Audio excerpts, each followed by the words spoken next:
To be honest, I think the best answer is that his Wing Chun is different, but there's a very good reason why it's different. Wong Sun Leung, before he became a Wing Chun man, was a boxer. He was a very good Western boxer. So when he arrived at Wing Chun, he already had a fighter's mentality.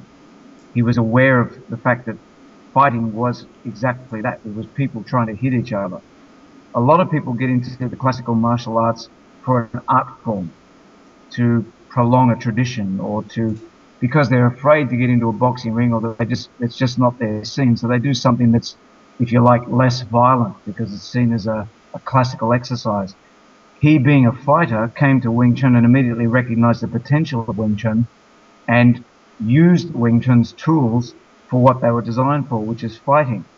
A lot of other people get into Wing Chun with a more scholarly attitude, if that's the way to put it, and the only people they ever work with is their own people, and they think they know what a fight is, but they never had a fight, and so they start reinterpreting the mechanisms that are Wing Chun, and before you know it, they're chasing hands and doing all sorts of fancy moves that just don't work in real combat. My Sifu looked at the tools and said, right, how can I use those to smash a guy? What's the best way to find the opening so that I can hit him before he can hit me, and so forth.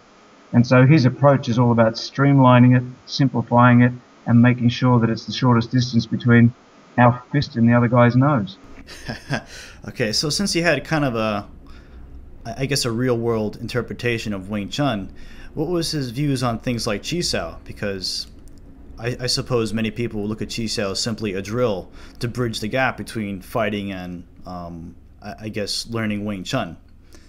So, for instance, his attitude was very simple. He said Wing Chun without Chi Sao is not Wing Chun. That Chi Sao is an essential part of the training process. And he always maintained that if you could get a perfect set of twins, male or female, who were physically exactly able to do the same things, and you trained them for 1 year in Wing Chun, but you taught one of them Chi Sao and the other one you didn't teach Chi Sao, the one that was taught Chi Sao would always be victorious ahead of the other one, because he had an attribute that the other one didn't have, and that was the sense of reflex and automatic touch reflex. So if I was lucky enough to, I guess, travel back in time and show up for one of his classes, what would it be like? Would it be kind of a lot of lecture? Would it be me chi-saoing for 24 hours straight? Well, with my Sifu, it was a mixture of a whole lot of different approaches. It wasn't dominated by one approach. There's a problem in Wing Chun in the world today, that there are those who say Chi Sao is completely useless and they don't do it, or there are those that say Chi Sao is the answer to everything and that's all they do. The answer, the true answer to the situation is that it's somewhere in between those two views. And on top of that, there are some who use Chi Sao for the wrong means. Basically, some people get in there and try to smash each other, and that's the only point of the exercise. They touch hands for 1 second, and then they're trying to remove the other guy's head.